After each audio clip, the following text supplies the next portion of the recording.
TV 홍카콜라 시청자 여러분, 정말 오랜만에 뵙습니다. 지난번에 총선 기간 동안 총선을 전후해서 제가 방송을 할 기회가 없었습니다. 앞으로 자주 여러분들을 찾아뵙도록 하겠습니다. 저희 코너를 새로 시작하면서 좋은 세상 만들기 코너를 처음 도입을 했습니다. 좋은 세상 만들기라는 것은 지금 문정권 들어와서 엉망이 되고 있고 또 무너져가는 대한민국을 어떻게 하면 좋은 세상으로 만들까 하는 그런 작업입니다. 그래서 제가 국회로 8년 만에 복귀를 한 첫 법안으로 좋은 세상 만들기 제1호 법안으로 재개발 재건축 및 부동산 규제 완화 정책을 3법을 제기를 했습니다. 문재인 정권 들어와서 3년 만에 부동산 대책을 무려 22번을 시행을 했습니다. 그러나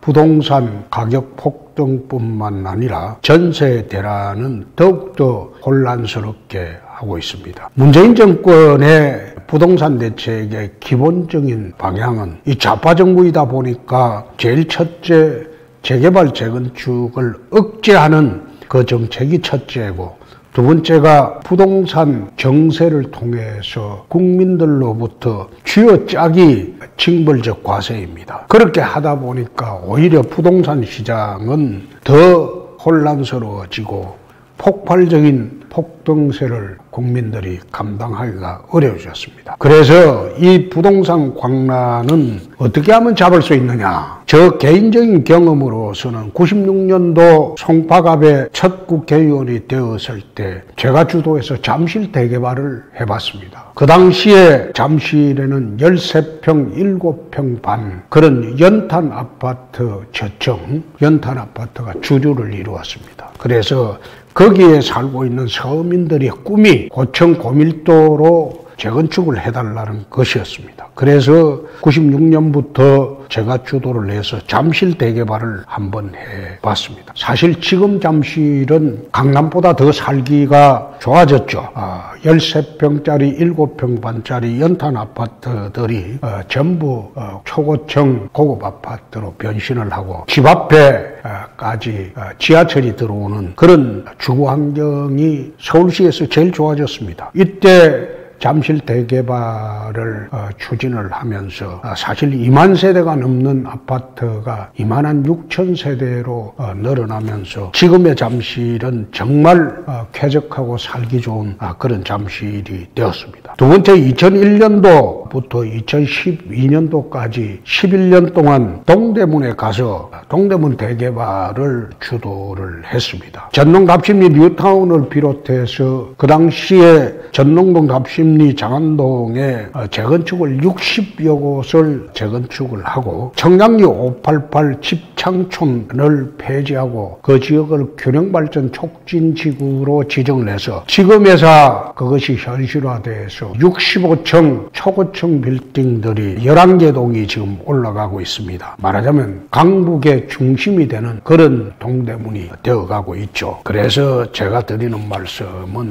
부동산 해법이라는 것은 별다른 것이 없다. 옛날 저희들이 어렵게 살던 시절에 13평 아파트에서 24평으로 가고 또 35평으로 가고 45평으로 가고 그렇게 꿈을 키워가던 시절은 지금 거의 꿈꿀 수가 없게 되어버린 이 부동산 시장을 제대로 하려면 우선 부동산 재개발 재건축을 규제하는 3법에 이것을 정리를 해야 된다. 민간 택지에 대한 분양가 상한제를 좀 폐지를 하자. 민간 택지에 대한 분양가 상한제는 이것은 자유시장 경제 원리에 반하기 때문에 우선 폐지를 하고, 투기 과열 지역을 지금은 기초자치단체별로 지정을 하는데 이것은 같은 기초자치단체 내에서도 읍명동에 따라서 참으로 차이가 나는 곳이 많기 때문에 읍명동 단위로 조정을 하자. 세 번째, 투기과열지구 지정 기준을 지금은 행정부에서 자기 마음대로 하고 있는데 국민의 재산권에 중대한 제한이 오는 이런 투기과열지구 지정은 법률로서 정하자. 그런 취지고, 재건축 초과이익 환수법 이것도 개정을 해야 되는 것이 사실상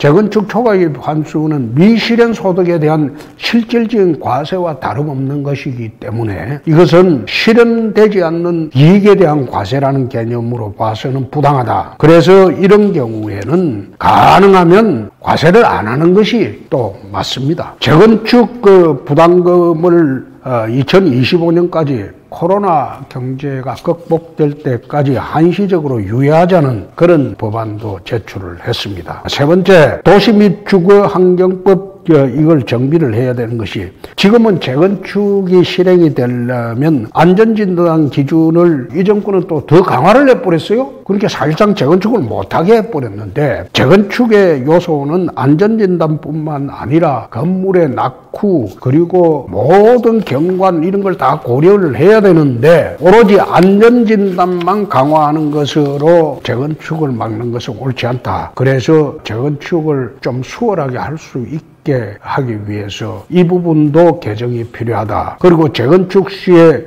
소형 국민주택 의무건설 비율을 이거는 폐지를 하자. 적어도 민간업자가 하는 것은 소형 국민주택 의무 비율을 강제하는 것은 이것은 자유시장 경제 원리에 반한다. 그래서 이런 것도 폐지를 하는 게 옳지 않겠나, 그런 생각입니다.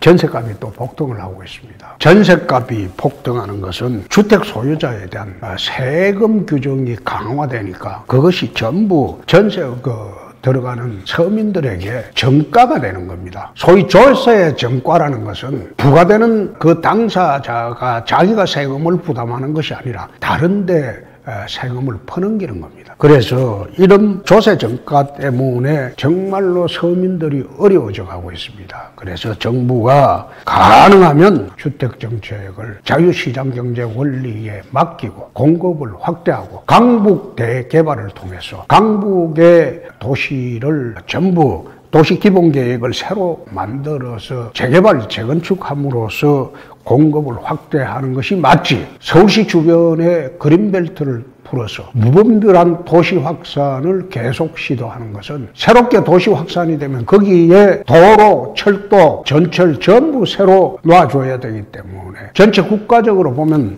사회 간접 자본이 너무나 많이 소비가 되게 됩니다. 그래서 그렇게 하지 말고 기존에 있는 도심이라도 재개발을 통해서 초고층 빌딩으로 전부 스카이라인을 바꾸면 공급도 원활히 되고 집값도 내려갈 수 있다. 또 강북의 소외감도 없앨 수 있다. 그래서 제가 주장하는 것은 강북 대개발 그리고 소외 지역의 초고층 대개발을 주장을 하고 있습니다. 여러분, 부동산이라는 게 왜 부동산에 돈이 몰리겠습니까? 나라가 제대로 되려면 주식시장이나 기업에 투자하는 돈들이 몰려야 되는데, 부동산에 돈이 몰리고 있는 것은 부동산을 사두면 반드시 오른다는 그런 부동산 불패 신화 때문입니다. 돈이 부동산에 몰리지 않고 전부 기업 투자나 주식시장에 몰려서 기업의 자본 조달의 창구가 되도록 하기 위해서는 부동산 시장을 안정시켜야 하고, 그렇게 안정시켜야 한다면 가장 먼저 해야 되는 게 공급의 확대. 공급의 확대 방법으로서 무분별한 도시 확산을 추진하는 것보다는 도심의 초밀도 개발 그리고 재개발, 재건축의 활발한 활성화, 그것만이 부동산 시장을 잡을 수 있다. 저는 그렇게 생각을 하고, 이번에 좋은 세상 만들기 1호 법안으로 부동산 관련 3법을 제기했다는 거 여러분 알아주시기 바랍니다. 감사합니다.